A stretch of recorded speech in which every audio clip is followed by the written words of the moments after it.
Good morning student. आज की class में मैं आपको यूजेस ऑफ मेटल बताने जा रहा हूँ। देखो मेटल का क्या यूज़ है। देखो मेटल के अंदर डक्टिलिटी होती है, मेटल के अंदर मैलेबिलिटी होती है, तो इसके वजह से मेटल का यूज़ जो होता है ज्वेलरी बनाने में बहुत ही ज़्यादा होता है। अगली है they use to make cooking vessels since they are good conductor of heat and electricity.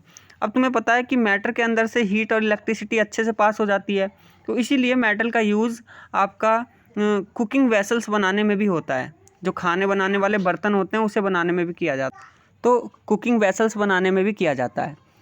They are use to make electrical cable because they are malleable ductile. अब तुम्हें पता है कि मेटल को लंबे तार में कन्वर्ट किया जा सकता है, इसी के वजह से इलेक्ट्रिकल वायर्स बनाने में भी इसका वाइडली यूज़ होता है। They are strong so they are use to make construction of bridge and house. अब स्ट्रॉन्ग होने के वजह से इसका यूज़ ब्रिज और हाउसेस बनाने में भी होता है। मेटल का आपने देखा होगा, लेंटर वगैरह डलता है तो उसमें मेटल का काफ़ी यूज़ होता है।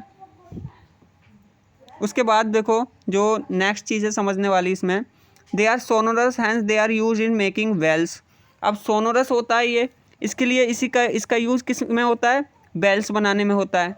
इसके बाद देखो zinc is use for galvanising iron to protect it from rusting. अब देखो जिंक ऐसा मेटल है जिस पे जल्दी रस्टिंग नहीं होती है, तो इसका यूज़ गैल्वेनाइजेशन के लिए भी होता है। Chromium and nickel are use for electroplating equipment. अब क्रोमियम और निकल है, इसके ऊपर भी जल्दी से जंग नहीं लगता है, तो इसका काम भी इलेक्ट्रोप्लेटिंग के लिए होता है। Metal are use for making different type of alloy. अब एलॉय मतलब कई सारे मेटल को आपस में मिला के उनके अंदर स्ट्रॉन्गनेस आ जाती है, तो इसके लिए भी उसका मेटल का यूज़ होता है। Metal such as aluminium are use for packaging material. अब आपने एलुमिनियम फॉयल देखा है, तो उसका यूज़ मटेरियल को पैक करने के लिए होता है। Mercury is used in thermometer. Mercury का यूज़ थर्मोमीटर में होता है। तो ये सारी चीज़ें आपको समझ में आ गई होगी। इससे नेक्स्ट जो हम समझने जा रहे हैं वो है uses of non metal. Non metal का यूज़ क्या क्या होता है।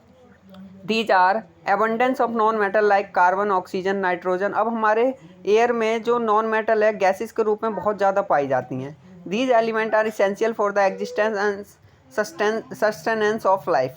अब देखो ये जो कार्बन नाइट्रोजन कंटेंट है, ये हमारे धरती पे जीवों के बने रहने के लिए बहुत ज़रूरी है।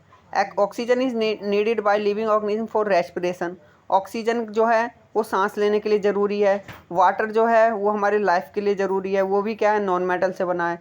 कार्बन डाइऑक्साइड जो है उसमें कार्बन ऑक्सीजन होता है, वो प्लांट यूज़ करते हैं अपना फूड बनाने के लिए।